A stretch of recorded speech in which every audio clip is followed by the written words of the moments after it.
लक्ष्मण, सीता, रावण के बारे में तो हर कोई जानता है, लेकिन एक रामायण का एक और अहम किरदार है जिसका नाम शूर्पणखा है। कहा जाता है कि अगर शूर्पणखा न होती तो रामायण भी नहीं होता, क्योंकि रामायण का पूरा युद्ध लक्ष्मण द्वारा शूर्पणखा के नाक काटे जाने के बाद शुरू हुआ था।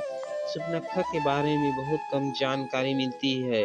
आइए जानते हैं शूर्पणखा से जुड़ी कुछ अनसुनी के बारे में। राक्षस के परिवार के होने की वजह से शूर्पणखा को अपना वेश बदल लेने की शक्ति प्राप्त थी। वो अपने चेहरे के रंग के साथ साथ अपनी आवाज भी बदल लेती थी। वाल्मीकि जी के अनुसार शूर्पणखा का रूप रंग बहुत ही डरावना था। शूर्पणखा ने अपने पसंद के व्यक्ति से विवाह किया था। शूर्पणखा के पति का नाम विद्युज्जिह्वा था और ये राजा कालकेय का सेनापति था। कालकेय के साथ हुई युद्ध में रावण ने विद्युज्जिह्वा को मार डाला था। उसकी भाई ही उसके दुर्भाग्य का कारण बना।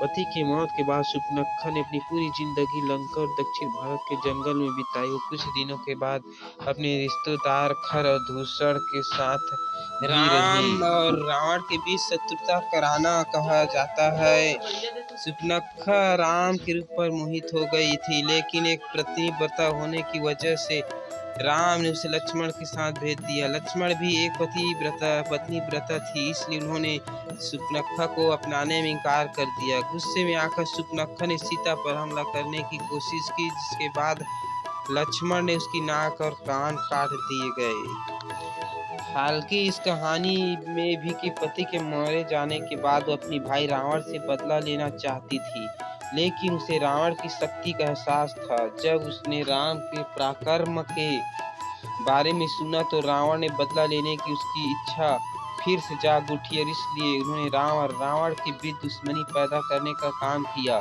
जिसकी वजह से रावण ने सीता का अपहरण किया और अंत में राम के हाथों उसकी मृत्यु हुई। शूर्पणखा का अंत कहा जाता है कि राम और रावण की मौत के बाद शूर्पणखा विभीषण के साथ लंका में ही रह गई। कुछ सालों के बाद शूर्पणखा और उसकी सौतेली बहन कुबनी समुद्र के किनारे मृत अवस्था में पाई गई थी।